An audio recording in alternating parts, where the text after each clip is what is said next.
Olá, começa agora o Senado Notícias. Nesta segunda-feira, uma sessão especial no plenário do Senado comemorou o Dia Nacional da Música e da Viola Caipira. O hino nacional executado ao ritmo e no encanto da moda de viola.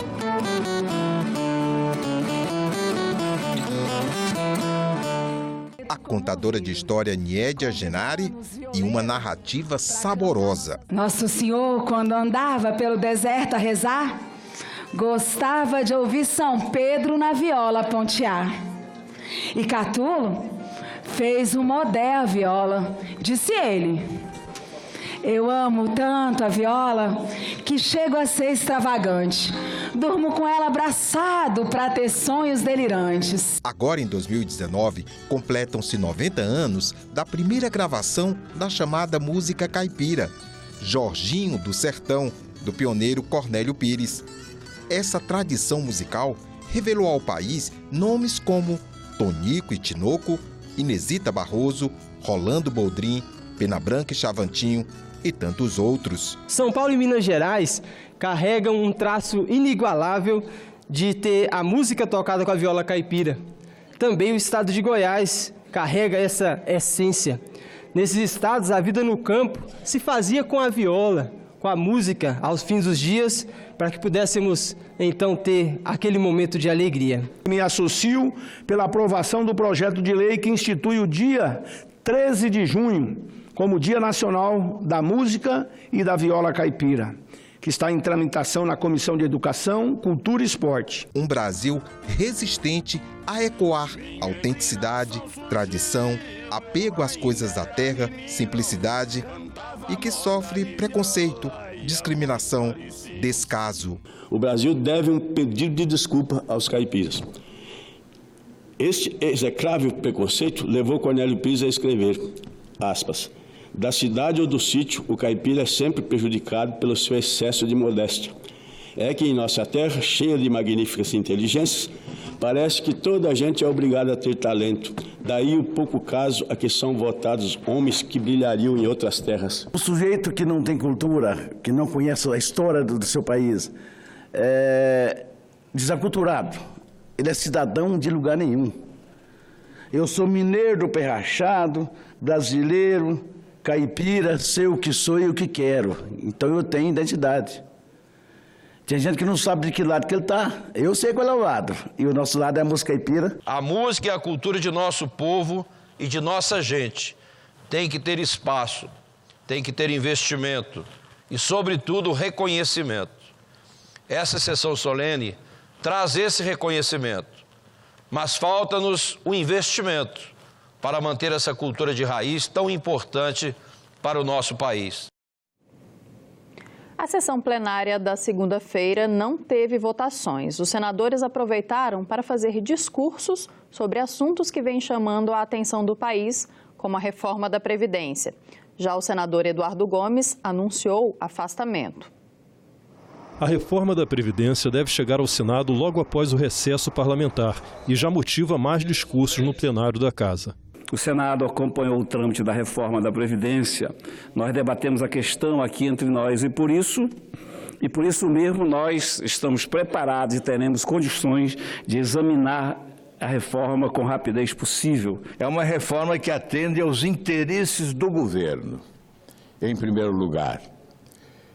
E eu repito, nós gostaríamos de estar promovendo uma reforma que atendesse, em primeiríssimo lugar, o interesse dos brasileiros. Reservas indígenas e nepotismo também foram temas de discursos. Pretende destinar 2% da participação dos estados, ou seja, o FPE, e do Fundo de Participação dos Municípios, o FPM, para uma reserva financeira específica para atender aos estados e municípios que abriguem em seus territórios unidades de conservação e reservas indígenas já demarcadas. Eu vim falar hoje, senhor presidente, sobre a PEC.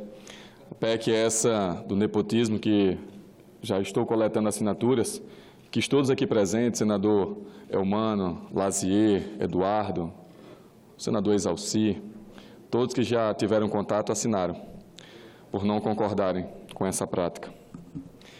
O nepotismo é um flagelo que no Brasil vem desde o período colonial, uma prática que dura 5 séculos. E o senador Eduardo Gomes anunciou o afastamento do Senado para tomar posse como secretário da governadoria no Tocantins.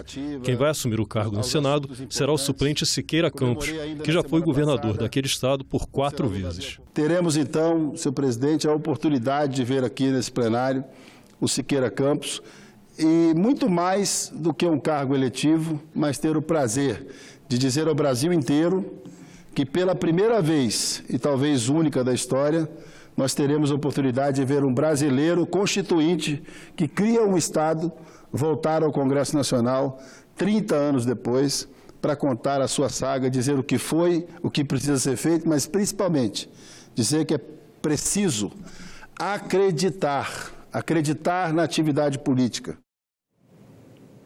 E nesta terça-feira, às 9 horas da manhã, está prevista a audiência pública interativa da Comissão Mista que analisa a medida provisória 882 de 2019. A MP altera a estrutura de órgãos de regulação de transportes e o programa de parcerias de investimentos. Ainda nesta terça-feira está marcada a sessão plenária não deliberativa a partir das 10 horas da manhã.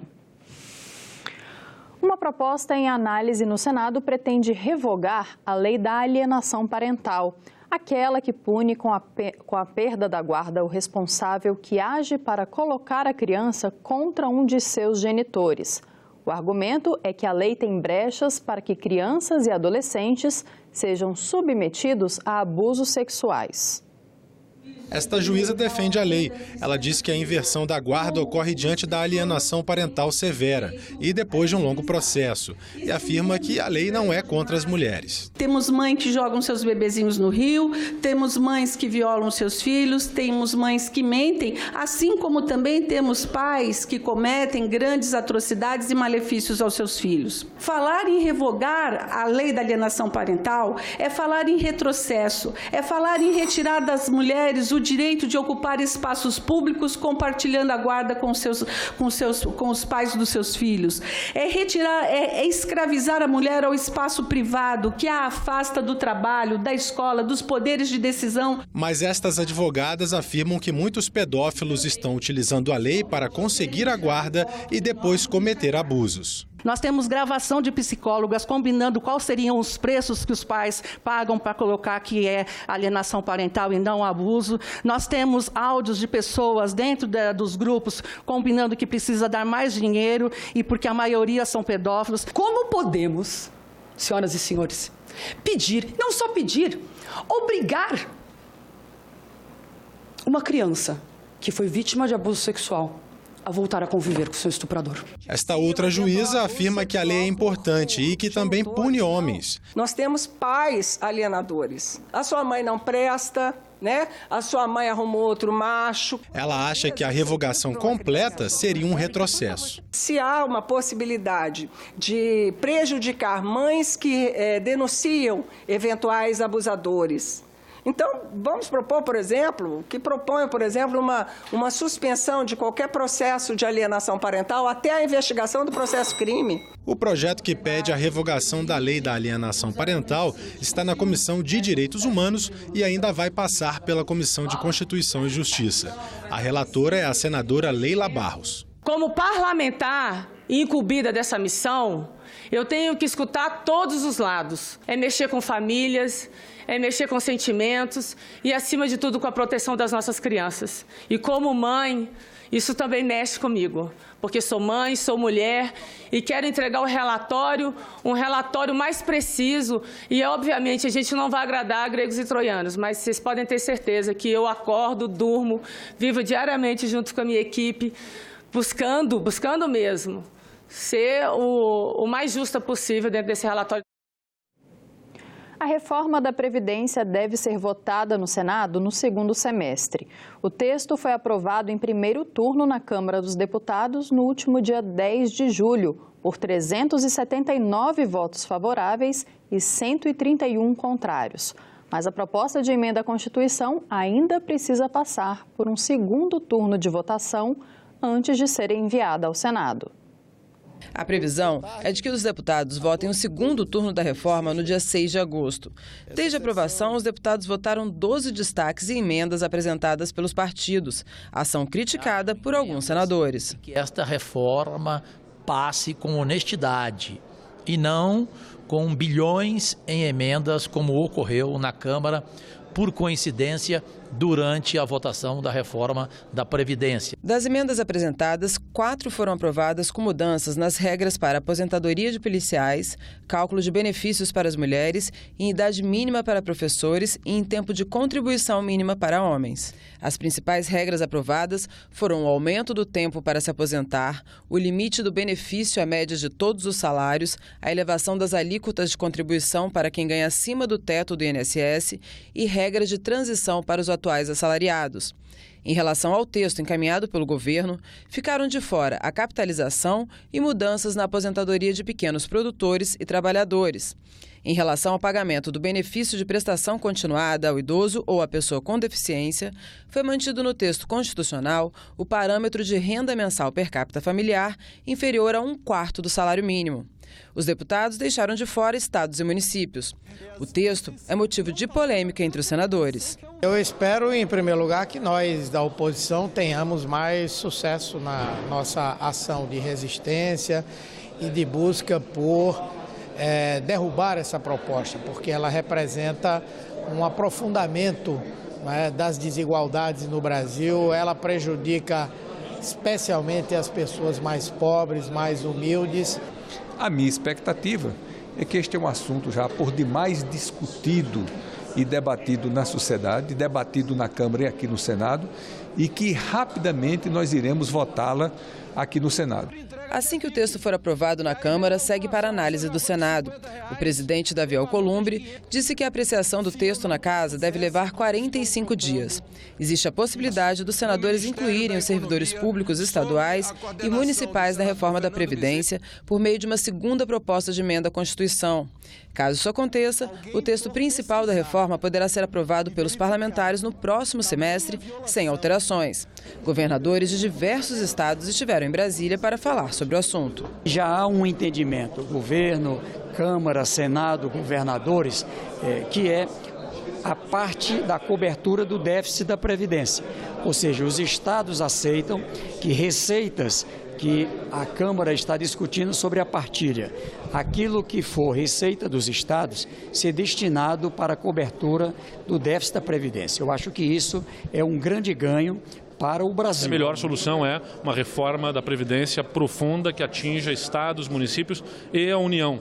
Porque o que nós queremos dessa reforma da Previdência, além dos resultados fiscais, eu como governador, além do resultado fiscal para o meu estado, eu quero que ela seja uma reforma consistente para que anime investidores no país. Tem a possibilidade jurídica e constitucional de todos os assuntos que forem consensuados da votação da Câmara com o Senado, se fazer uma promulgação, alteração da Constituição específica, e assuntos mais polêmicos, ou que o Senado entenda de fazer a revisão, elaborarmos uma PEC paralela, que daí ela vota aqui e vai lá para a Câmara.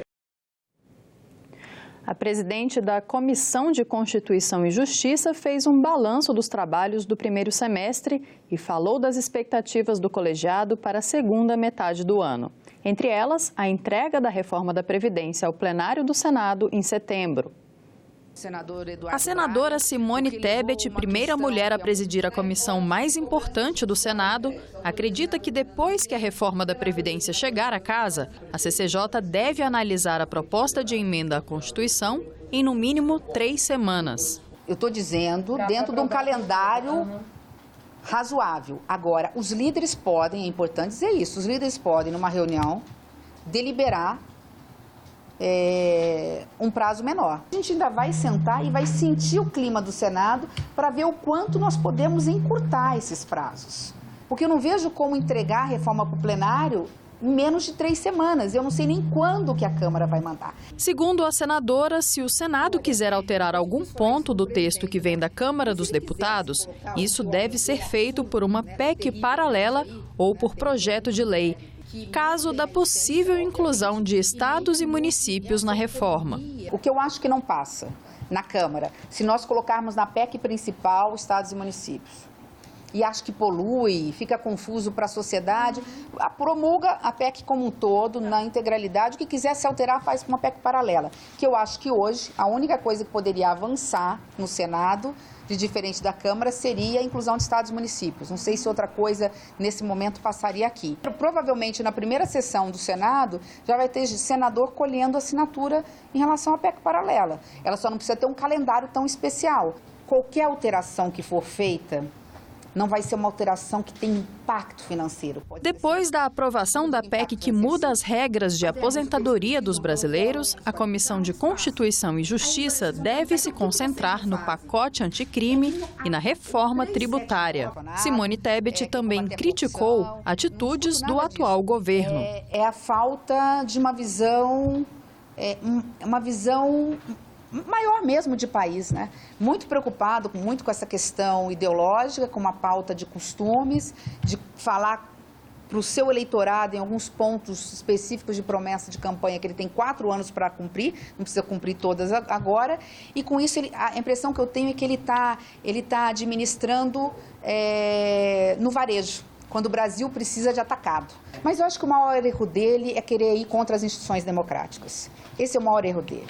Leia-se órgãos de controle, poder judiciário, a mídia, querendo fazer críticas só através de rede social, que eu respeito, acho que é mais um poder que vem aí forte, eu não menosprezo, né? E o Congresso Nacional.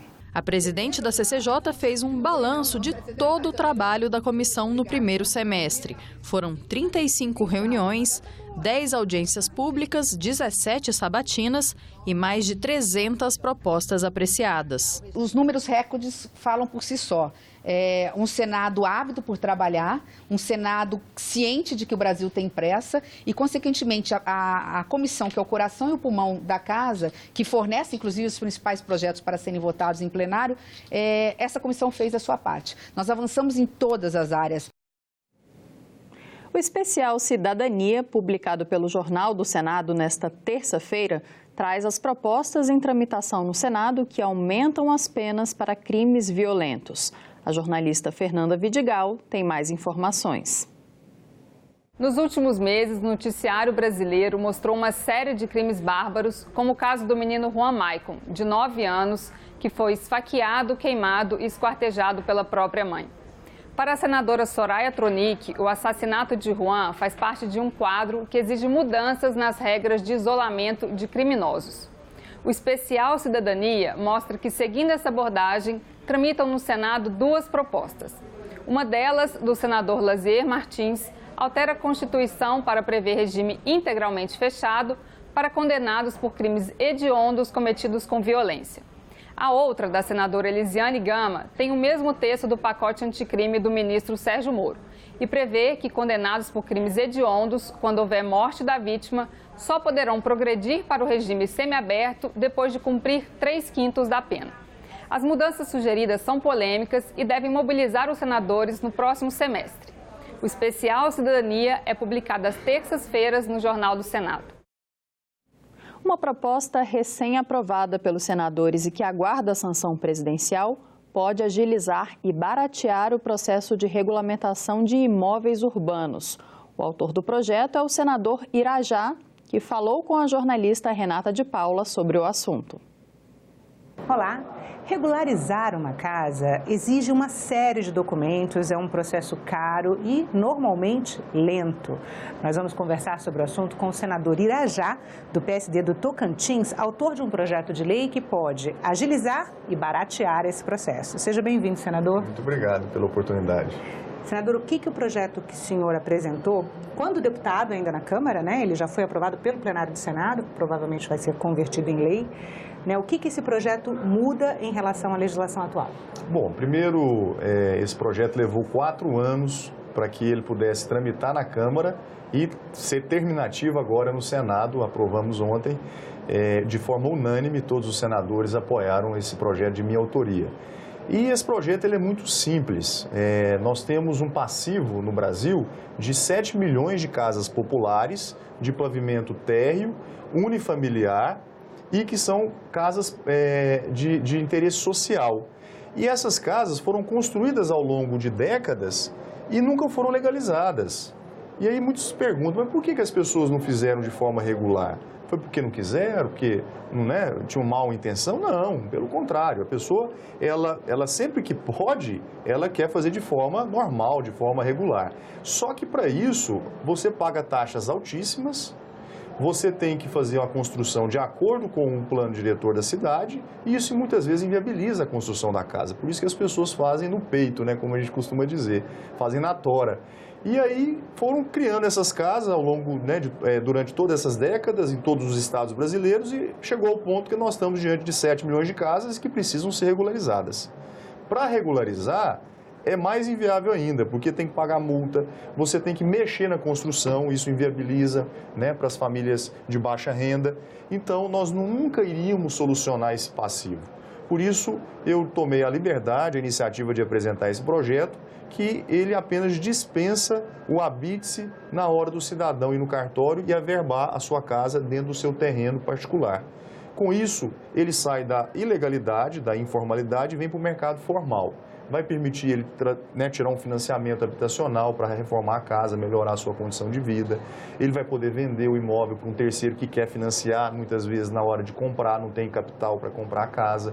Então, nós vamos resolver um passivo de 7 milhões de casas em todo o Brasil e eu fiquei muito feliz e honrado de ter esse projeto agora aprovado e vai para o presidente da República poder sancionar. E quais são os critérios? Quem que pode aderir a esse processo e não precisar mais? Quem não vai mais precisar de habite-se? Então, o critério no projeto ele é muito objetivo. É uma casa unifamiliar, popular, de pavimento térreo, não é sobrado, evidentemente, não é prédios, e ele também tem uma outra característica importante, que ele tem que estar a casa tem que estar construída há mais de 5 anos. E hoje, com as imagens de satélite, você consegue identificar isso facilmente. Então, ele atendendo esses 4 critérios, unifamiliar, residencial, pavimento térreo e que esteja construída há mais de 5 anos, ele será beneficiado pelo projeto e assim ele conseguirá legalizar a sua construção. Funciona como uma forma de anistia para construções que eram consideradas irregulares antes? Eu não considero anistia porque a pessoa que está sendo contemplada por esse projeto, ele não está tendo nenhuma dívida perdoada, nenhuma dívida financeira, nenhum débito do ISS-QN, nenhum débito do IPTU, absolutamente. Isso ele vai continuar devendo da mesma maneira. Porque a propriedade, ele tem que ser dono do terreno. Ele tem que ser dono do terreno e ele vai poder, no cartório, apenas reconhecer a construção da casa que já está feita há mais de 5 anos naquele terreno. É pura e simplesmente isso. Com essa legalização, ele vem para o mercado formal da habitação. Ele pode tirar financiamento, quem comprar dele pode também financiar, porque ele fica impedido, E, portanto, a gente aquece o mercado imobiliário em todo o Brasil. São 7 milhões de residências nessa condição. Agora, quem está construindo hoje, daqui a 5 anos, vai poder se beneficiar também? Não necessariamente. Porque quem está construindo nesse momento, ele está sendo passível de ser cobrado pela prefeitura, de sofrer multa, de sofrer embargos. Então, aqui não é um estímulo para fazer as coisas erradas, pelo contrário, ele é apenas um divisor de águas do passado, de reconhecer essa situação e poder resolver um problema que, ao longo de décadas, acabou acontecendo. Senador, o projeto original acabava com a exigência de alvará de construção, não era isso? Mas ele foi alterado para o habite-se. Como é que o senhor avaliou essa mudança? Na verdade, houve uma correção e com muita propriedade pelo senador Anastasia, que foi um relator do projeto na CCJ e que deu muita credibilidade ao projeto para que ele pudesse ser aprovado no plenário. Inicialmente existia o termo realmente alvará, só que o alvará ela é uma licença, é uma permissão. E o habite-se... Para construir, Para construir. E o habite-se, ele é apenas um certificado, que é exigido pelo cartório. Então, nós não estamos entrando na esfera da competência do município de dar ou não dar o alvará, se ele é ou não é devido. Nós apenas estamos influenciando na decisão da lei o cartório, que passa a não precisar mais exigir o habite-se, que é um certificado apenas. O habite-se é um certificado de que a casa é habitável e que foi construída de acordo com as normas daquela região. Isso. E o alvará é a autorização que a prefeitura dá para que a construção inicie e possa ser conclusa. Então, para não haver interferência, né, do executivo, do legislativo no executivo e na autonomia da prefeitura de poder arbitrar essas alvarás, então o senador Anastasia inteligentemente fez essa correção.